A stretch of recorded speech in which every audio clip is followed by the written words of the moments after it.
most wonderful time of the year, college football bowl season, baby. And there are 42 bowl and playoff games to keep us entertained for almost 3.5 weeks.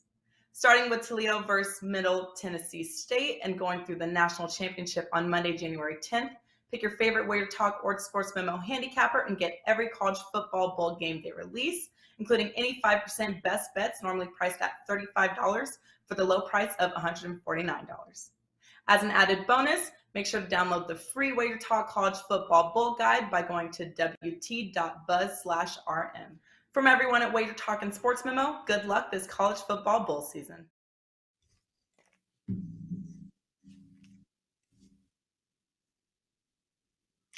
What is up, guys? Welcome back right here to WagerTalk TV for another episode of Puck Time. I am Andrew McInnis. I have Carmine and Bianco with me and the Prez joining us this Thursday as he had switch days with Brian Leonard. Prez is, first of all, we got Prez on a Thursday. I know you guys all know about how Wednesdays can have sometimes 2 games, 3 games, or maybe just 4 games that aren't the best. So we got Prez on a Thursday finally. So that's good news. And other good news, I'm super excited. Another 5% winner yesterday. It was released a little bit later in the afternoon, awaiting some goalie information, but the Colorado Avalanche in regulation get the job done. I want to thank all of you guys for the kind words on Twitter and for joining me on that play. These 5% plays have been red hot pretty much over the last 2-3 years. But we have 4 games we're going to discuss today, promotions, and we have some best bets at the end to give out. Tampa Bay Lightning, Toronto Maple Leafs, Boston Bruins, and the Oilers, Hurricanes, Flames, and the Predators at UBS Arena. The New York Islanders trying to get their first win in their new home building. Carm, what's up, brother? How you doing?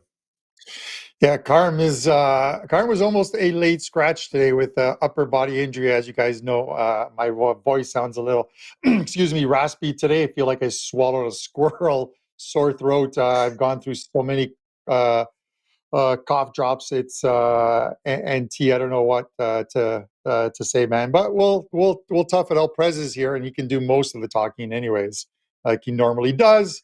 One NHL play yesterday. Of course, it was went to overtime. It's where winning bets go to die with the Boston Bruins in a shootout. But we're right back at it. 3 plays tonight. Really like these 3, and I really like the 4 games we're going to talk about today. So we've got the Prez on. So let's bring him in. Lawrence, how you doing?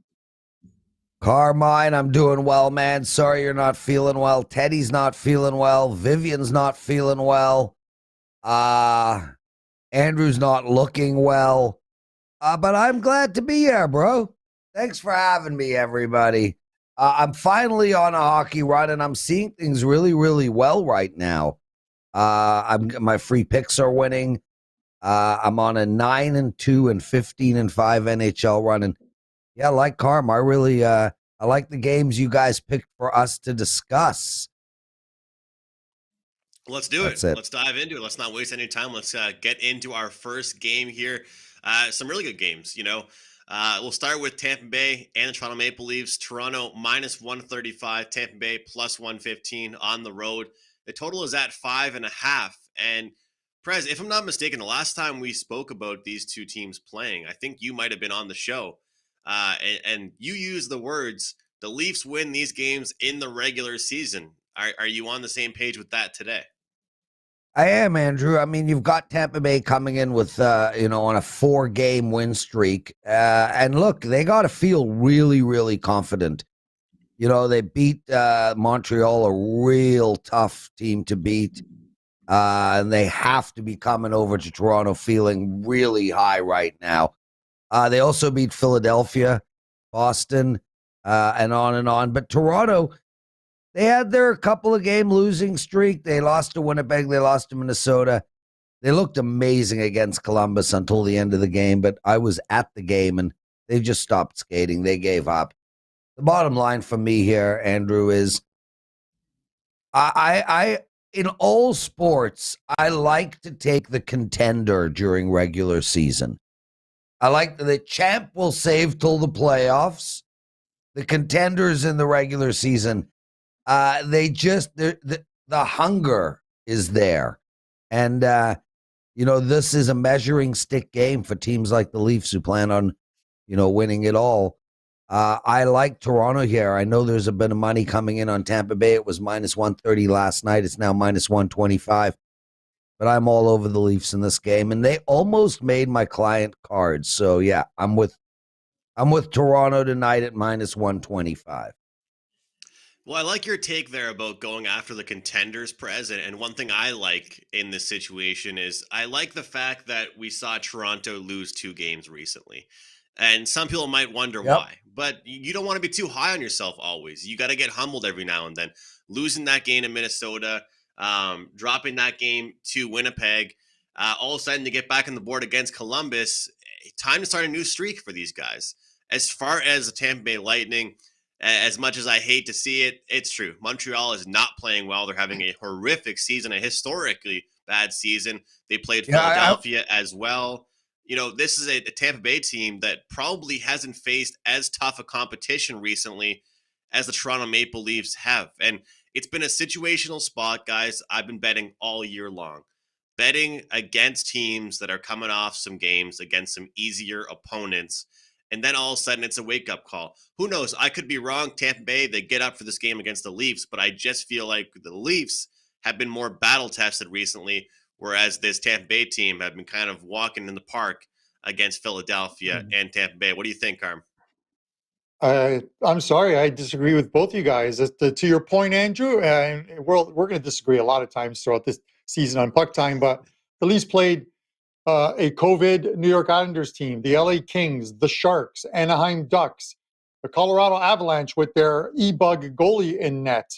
Minnesota was the only good team that they faced who are atop the West. Winnipeg, and then a Columbus team that lost 5 of 6 games, and the Leafs stopped skating in the third period. Those are bad habits. 14 goals allowed in the last 3 games, but it comes with some players missing from the team. Mitch Marner, Spezza's now injured. Not injured, but he's suspended 6 games. Sandin. Anytime you have to shuffle up the lines even a little bit, it makes things a little more difficult. Listen, this is a very good Leafs team. I've said this all season, but you're getting plus money with a Tampa Bay team that's 8-2-2 on the road this season, and that's, you know, even looking at the Leafs being 11-3-1 at home. If you remember that first game, it was decided in OT. Leafs on the power play win that game. They scored late in a game where Tampa, for the most part, let's put the shots on goal aside because that doesn't determine how a game is played. Tampa outplayed Toronto in that game. Leafs scored late. Leafs won it in OT. At the end of the day, all that matters is W's, not how you won, not how you lost. But I think this is a good spot for Tampa to come in and beat the Leafs tonight. So I'm going to take the plus money with the Tampa Bay Lightning here. Oh, Carmen, it wouldn't be a fun show if we were all on the same page, man. So that's all good with me. As far as the total goes, I like the under in this game. I feel like people are going to look at Tampa against Toronto. Let's get a goal fest, a lot of talent on this. No. I'll take a step back and say we have a Toronto team playing great defense besides that collapse last game. They still have an outstanding goaltender in Jack Campbell. And, you know, I think the loss of Spezza might be a lot more important than some might think. You know, he's been a great secondary scorer, a great veteran for that team. And Tampa Bay, you know, I feel like they've kind of flourished in those under type games as well, in the lower scoring games as well. So, Andrew, go ahead, Carl. Yeah, sorry, I hate to cut you off, but I'm going to mention this. You know, I mean, like Campbell's been absolutely phenomenal. You know, he came in last year, played well. He's playing lights out right now. He's stopping everything that you throw to him. The thing the Leafs might want to do is over the next probably month to 2 months before we get to that trade deadline, and even probably before we get to the Olympic break, there's going to be another goalie carousel. There's going to be some teams with that have goalies as assets that are going to be selling those goalies off to pick up some draft picks and stuff. And Toronto's probably one because of the injury to their backup goalie. You might want to get a little bit of insurance for Campbell come that second half of the season, because Mrazek, I'm not sure. Mrazek's injured, and he's had problems in the past, Prez. No, and I agree, and I think Carey Price will make a great backup, personally. Andrew, I got a question for you, and I don't mean this to start. I actually mean this legit. I don't recall in my lifetime ever being like super pumped about a team coming into the season, like the Blue Jays go all the way to the World Series, lose in the final game, and then the next season I'm super pumped, and then they are a disaster. Right. What were your expectations on the Montreal Canadiens coming into this year? I'm totally curious. Well, they aren't playing today, so I don't want to take too much time on it, but I'll say this. Obviously, it wasn't what's happening right now, but I'll say to you what I've been saying to every single person asking me that same question. This is not the same team. This is not the same team. They only had five guys on the ice last game who played in the final game in the Stanley Cup Finals. So you are right. It is not the same team. Yeah, and I think that one thing I'll say just real quick, Prez, is a lot of people, and I know that you'll give credit to a guy like Philip Deneau. A lot of people didn't give him credit ever for what he did. He was a shutdown forward. He didn't score, but he was a shutdown forward. Now he's in LA. We miss a guy like him. But, all the chirps you could give me about the Montreal Canadiens, Prez, I'll be honest with you. Usually, no, but just let me say this. Usually I'm a pretty defensive person. I've got nothing. I've got nothing this year for you. I've got nothing to rebuttal.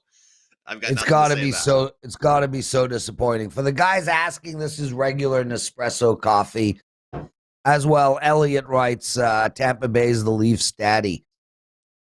Okay, Leafs have beat them 3 games in a row, but hey, you can smack the shit out of your daddy too. It happens. All right. Bruins and Oilers, Prez. Bruins and Oilers. Let's keep it going here. Back-to-back for the Bruins. They did have some illnesses yesterday. We discussed it on the show. It looks like they might even be already getting some of those players back. Meanwhile, we have seen this Edmonton team now drop 3 straight games.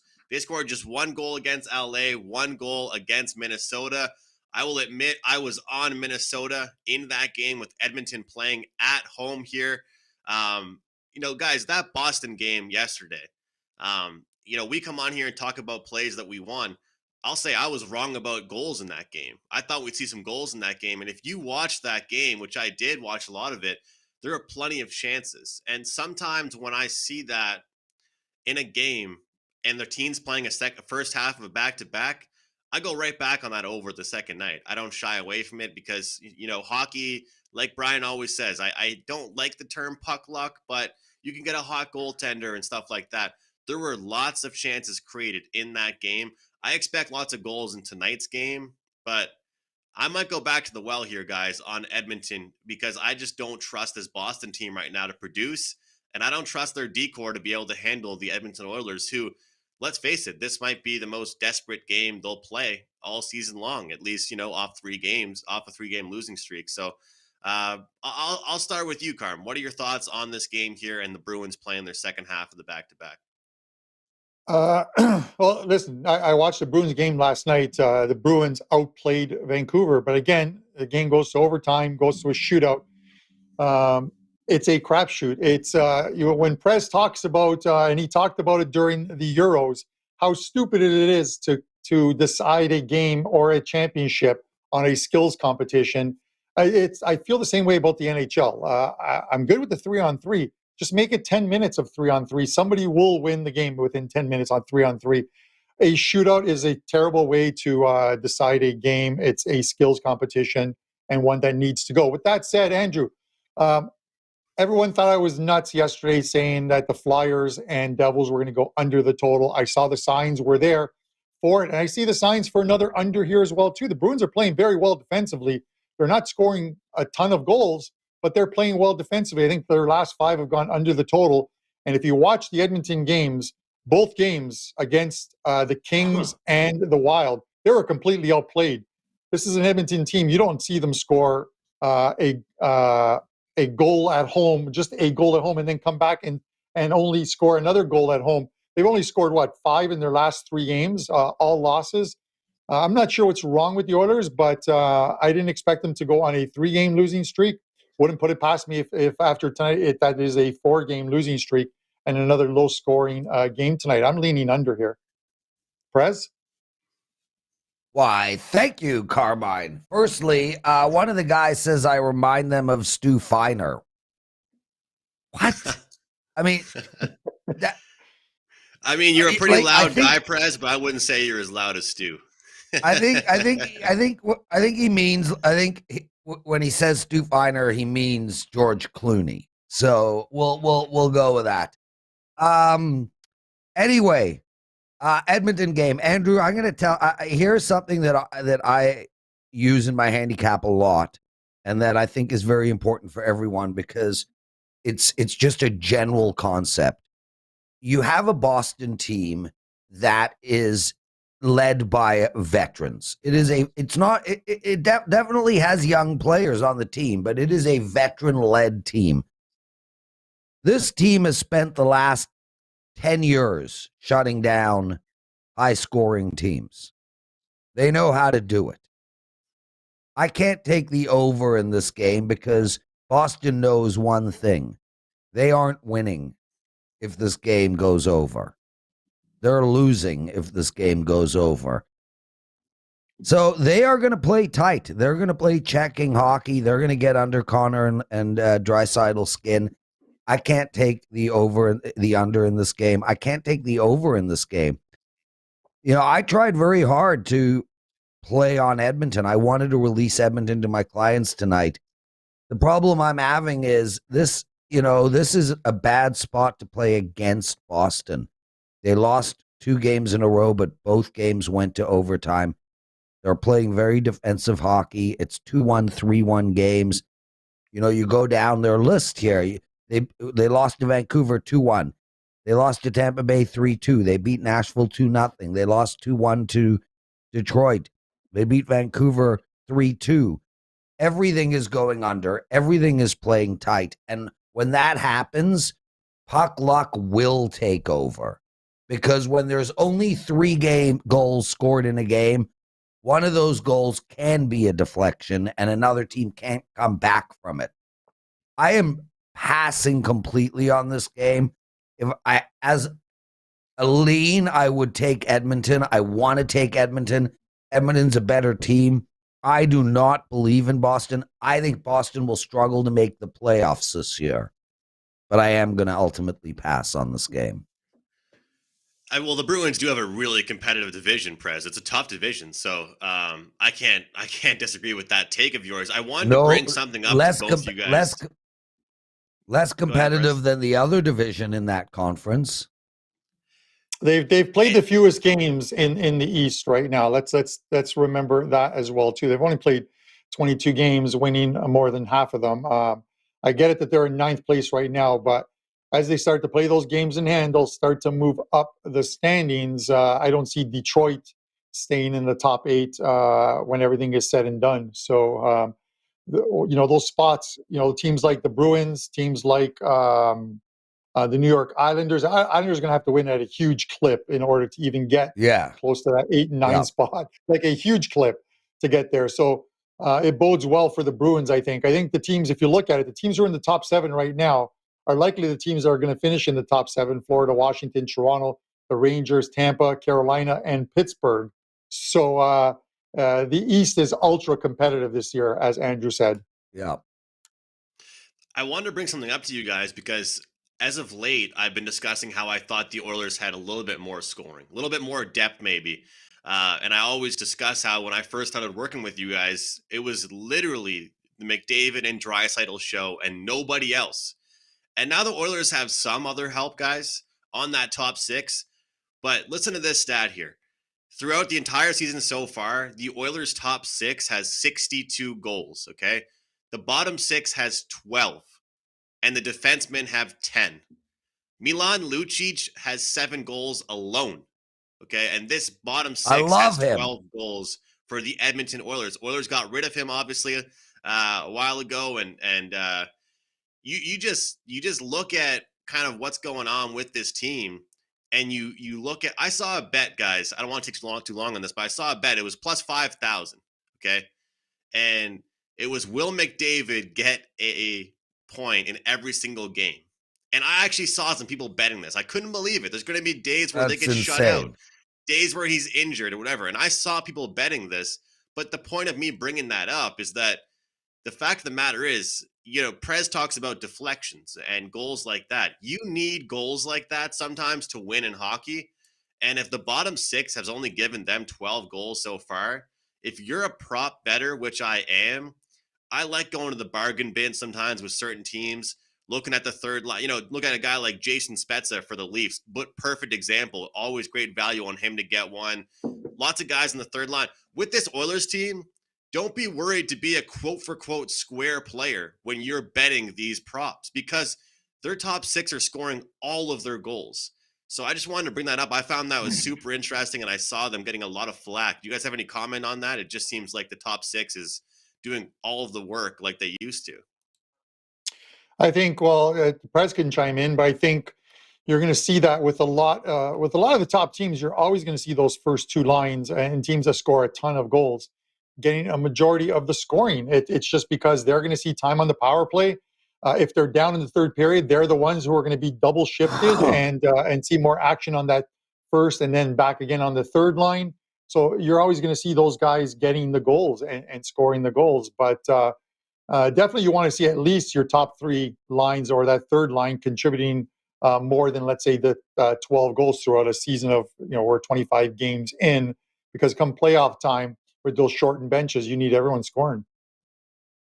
Yeah, and Andrew, my Tuesday night team, I would say two guys score 90% of the goals on my Tuesday night team, and I built Are you one of them? That way, baby. Tell me you're one of them. Oh no, you're one of them. Oh no, dude, I haven't even scored a goal all year. This Tuesday night, I was standing in front of the net though, and I was screaming, "Michigan, Michigan, Michigan!" and nothing happened. Nothing really worked though. We just, you're play did not work. You're a defenseman. Yeah, but I stand in front of the net sometimes. I pinch, I cheat. Okay. That all right. That Anaheim goal. That Anaheim goal was unbelievable. Amazing. Yeah, Trevor Zegras. I wish. But the best part of that, the best part of that goal. Yeah. Sorry, Carm. The best part of that goal was their reaction and what went down on the bench. The two of them were floored that it worked. But I think we're going to start seeing a lot more of that lacrosse style play. And makes it so exciting, so fun. Honestly, what I was thinking was, what the hell were the defensemen doing, Carm?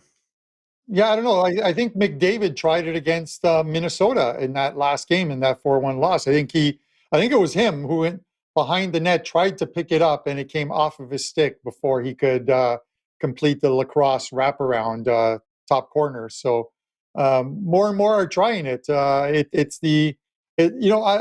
love seeing it anyways. You don't want to just see sort of just black and white hockey. You want to see some gray in there and just see some teams trying stuff. So it's great. It's kind of like the between the legs shot there, where a guy comes in on the goalie, even in shootouts where they try and get a little fancy. So kudos, man.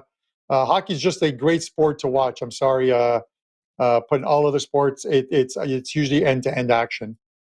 If you guys like that stuff, check out European hockey, like KHL or even like the other leagues in there.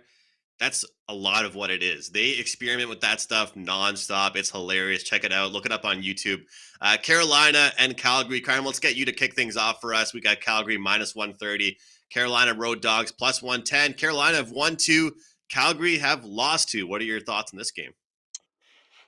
Andrew, this is a super tight game, but I think it could be the perfect storm in the sense of I'm going to take the plus money with Carolina, and this is against a Flames team that's playing well, but a couple of things fit in there for me. Number one, the Flames returning home off a road trip. Yeah, it was a West Coast trip where they went to LA, Anaheim, Vegas, and San Jose, but still returning home. Their last two weren't very good for them, and now they pick up.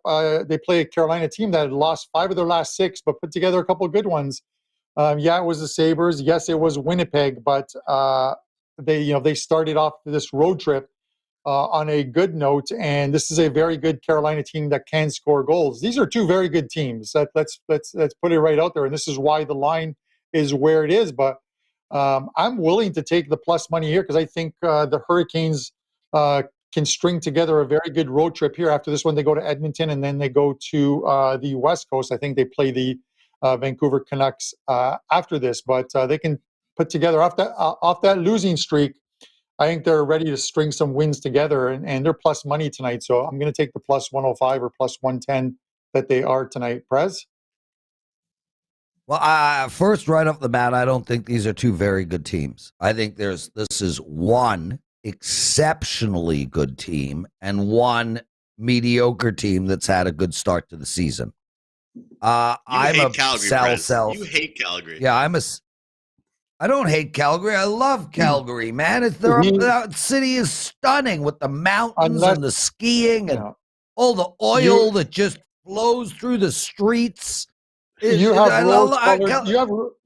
rose-colored glasses on, blinkers. Call it what you want. To you, there's only one team in all of Canada, and that's the Toronto Maple Leafs. After that, every other team is mediocre or not good enough to skate with the Leafs.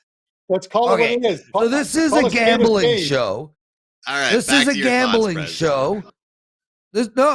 I'm dealing with Carm's nonsense. No, Prez, you're the last guy in the world that's allowed to say this is a gambling show when you talk about your favorite movies and what you had to eat after the shows.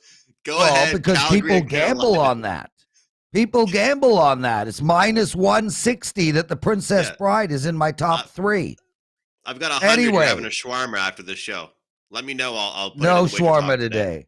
No, I got to eat soft foods. I'm having scrambled frickin' crap today. Anyway. All right, Carolina, Calgary. Harm, just for the record, I think the Leafs and Edmonton are really good teams.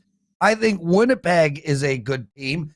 I think the Vancouver Canucks are a buy team moving forward. I think that Calgary is a sell team moving forward. This team is not that different from itself over the last 2 years. It's not like they added a whole slew of guys and changed the makeup of this team. They added a coach who screams and yells at them and whips them from behind, during the practices. That shit is not going to last forever. This Calgary team is a sell team moving forward. As for tonight's game, God, I can't bet this game here. Carolina is the play value-wise, but I don't like that they're coming off of 2 wins and Calgary's coming off of 2 losses. It's a bad spot for Calgary being first game home from a West Coast road trip, or as they would say, a down south road trip because they're on the West Coast themselves. I would play under the total in this game if I had to bet this game. Luckily, I do not. Calgary is not a West Coast team, man. They're in Alberta, dude. Come on, you know that. Okay. You ski. If anybody cares about my opinion on this game. It's West Coast. All right, close. Okay. That only counts in horseshoes and hand grenades. But continuing on, Andrew. I was just gonna say real quick. I like Carolina because if you look at this spot here for Calgary, I like to look at teams the second game back when they're home after their road trip. And also, if you look at their road trip, guys, it was the epitome of what you usually see, even though it was not too far away and not an East Coast road trip, I'll say. They win the first couple and then drop the last 2 in kind of, embarrassing fashion, not really scoring much, but, giving up 5 goals in that last game in the road trip to San Jose. So give me the plus value here. It's dog or pass in this game for me on the Carolina Hurricanes. They're back to playing Carolina hockey. So we'll see if they can do it here against the Calgary Flames. But we've got one more game to go here in this show before best bets are up at the end. I'm trying to get back in the winner's circle in the best bets. Last night was a loser for me on the show in the best bets. We'll try and get back in the winner's column. But Nashville Predators and New York Islanders, this is a game many people are talking about. And we have this game at pretty much a pick 'em. Well, it is a pick 'em on the odd screen right now. The total is at 5. What? Well, I want to know who's talking about it. I want to know who's talking about it as well. Sorry. Many people are talking about it. Who?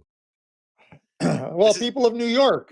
The WagerTalk social and people media of Nashville. The WagerTalk social media is talking about it because they tweeted that was what they talked about when they tweeted out that we're on Puck Time today. The New York Islanders are looking for their first win at UBS Arena, so that's a huge headline around the NHL. I had no idea what you guys were talking about. I look down and see Carm laughing. Prez is saying, who's talking about what? Anyway, the Islanders got a win. They snapped their losing streak. But guys, they did it against the Ottawa Senators. We always say on this show, once a team snaps that losing streak, get behind them and let's see what happens. And Carm, you've said they have a pretty good schedule coming up. You looked at the schedule for them. But how much do you read into that win against the Sens, man? I read into it that it was a much needed win for the Islanders, and they got the win. They picked up points in 3 of the last 4, but they don't need OT losses. They don't need shootout losses. They need wins, and they have a favorable schedule. Of the teams they're playing, this is probably the toughest of the teams that they're facing over that 6 or 7 game schedule that I talked to you about, where they'll play Detroit again. They've got a couple what normally would be gimmies, but this is a team coming off of again that COVID break. But they're getting players back. Obviously, they need to get Brock Nelson back. He's injured, but they did play well, and we've talked about it before. Sometimes a win, no matter who it's against, can spur you on when you've lost quite a few games. It's something positive in that dressing room, and they've yet to win at USB Arena, having lost all 4 games since I think all 4 or 5 games since returning home. I think it's 4 games since returning home. So this is a much needed game for them, where they need to get the points here. They're going to get a Nashville team that I get it are playing well, but Nashville doesn't normally play well on the road. I just think that there was enough positives in that game against Ottawa that at this very short price, I think we got to take the Islanders here. Prez? Well, Nashville 6-5-1 on the road, up a lot of money if you bet them on the road all year. I just wanted to correct Carm because he spends half the show trying to correct me. Now, based on all the talk about this game, and trust me, folks, they are all talking about this game. Nashville is really impressed me this year. You're talking about it right now. Yeah, I'm on a show where the host asked me about this game. Nashville has impressed me this year. I did not expect them to be as good as they are, but they are.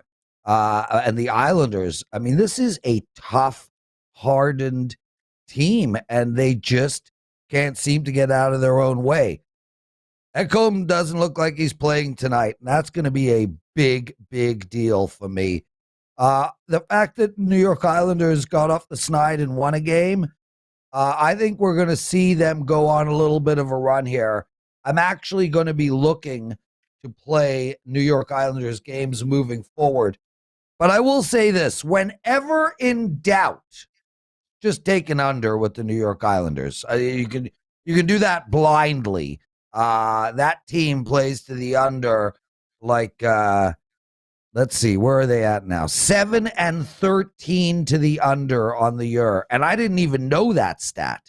And I still know they play to the under. That's ultimately the bet here. I like the New York Islanders tonight. I like the New York Islanders moving forward. And I also like under the total. And the good thing is nobody needs to talk about this game anymore because the Prez, Mike drops it. Exactly, because we're talking about it, and that's all that matters.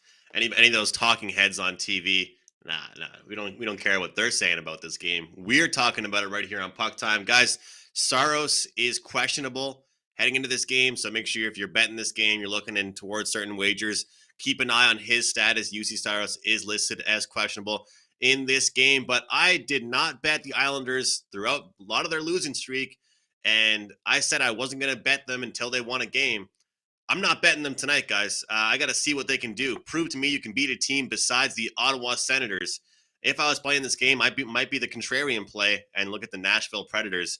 I want the Islanders to prove to me they can, get it going against a team that's not named the Senators.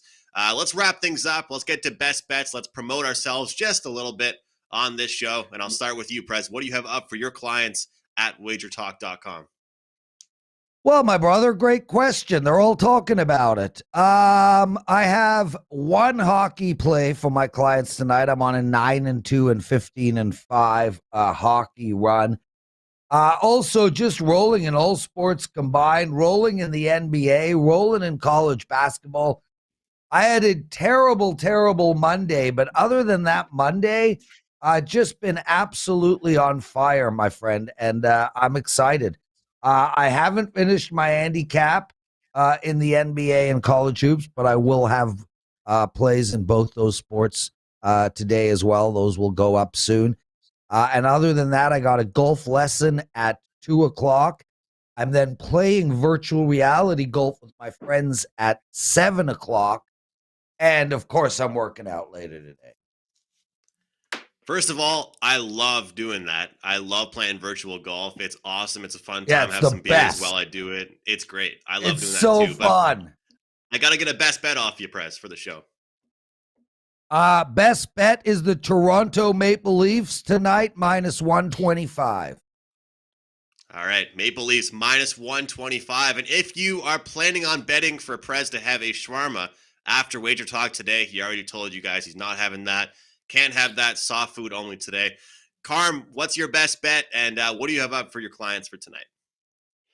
Yeah, just as an aside, I'll every once in a while, some of the guys in our chat will chirp, so I chirp back at them, but it's all in good fun. I had someone chirping about my best bet yesterday on the under in the New Jersey and Philadelphia game, saying there was no way that was going to happen, but it turned out well.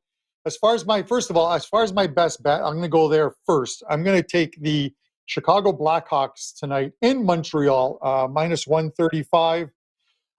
Listen, it's a Hawks team that has been playing well of late. It's kind of odd. They've been zigzagging, and that shouldn't be a handicapping thing, but they have been zigzagging. So if you love the zig, tonight's a win in Montreal. More importantly, Marc-Andre Fleury should be in goal tonight. 499 wins. You know his family is going to be in the house tonight as he goes for win number 500. We might see a spirited game from the Hawks trying to get him a win. Obviously born in Quebec. So we'll see tonight. But I'm going to take the -135. Usually beating the Canadians isn't much of a stretch. As far as what I have up, 3 plays up at WagerTalk for NHL tonight, and then some Europa League plays in soccer as well too. A down day in soccer yesterday, so I need to get back on that winning run there. So let's see if we can turn these 6 plays today, soccer and hockey, into a winning combination. And I'm looking forward to seeing both you guys on Saturday. We have not seen Andrew in person, so Prez and I are taking him out for dinner Saturday before his Grey Cup game on Sunday. So I have a funny feeling you and Prez aren't taking him out for dinner. I have a funny feeling you're coming for dinner. Well, if you're picking up the tab, I'm good with that, but I'm perfectly fine paying for my own dinner. No, Andrew's picking up the tab, dude. Come on, man. Okay. Like we'll see what happens. He gets to learn from the wise, experienced old men. You got to pay for that shit. I had a 16-0 run. We'll see what happens. We'll see how much wine me and Carm get into, and the girlfriend, and that will probably be the deciding factor. You're not paying, Andrew. Shut up. End the show so I can go and get ready for Wager Talk today, please. I'm taking my headphones off. I'm done. All right. Prez out. I'm looking forward to seeing these two guys, though. I am going away next week. My best bet on this show, Dallas Stars, LA Kings over the total of 5.5. The Kings lost 4-0 to the Canucks in their last game. We have a LA Kings team playing lots of fast-paced games. As far as the Stars, they were a team that was a big under team all year long. We all thought they were going to be anyway. They're scoring goals, off 4 goals last night, 3 goals several times in their last 10. I believe we'll see a higher scoring game, and it's +110. Great value, guys. I'm on a 22-4 NHL run, cashed a 5% last night. Check me out. Got plays up in a package for tonight at WagerTalk.com. You can find the power plays on the screen. Carmine is going with Chicago, unfortunately, against my Montreal Canadiens. Carm, the Prez, he has Toronto -125, and again, I'm on Dallas and LA over 5.5 at plus 110. On behalf of the Prez and Carmine, I'm Andrew, and we'll see you guys tomorrow. It's the most wonderful time of the year, college football bowl season, baby. And there are 42 bowl and playoff games to keep us entertained for almost 3.5 weeks. Starting with Toledo versus Middle Tennessee State and going through the national championship on Monday, January 10th, pick your favorite WagerTalk or Sports Memo handicapper and get every college football bowl game day release, including any 5% best bets normally priced at $35 for the low price of $149. As an added bonus, make sure to download the free WagerTalk College Football Bowl Guide by going to wt.buzz/rm. From everyone at WagerTalk and Sports Memo,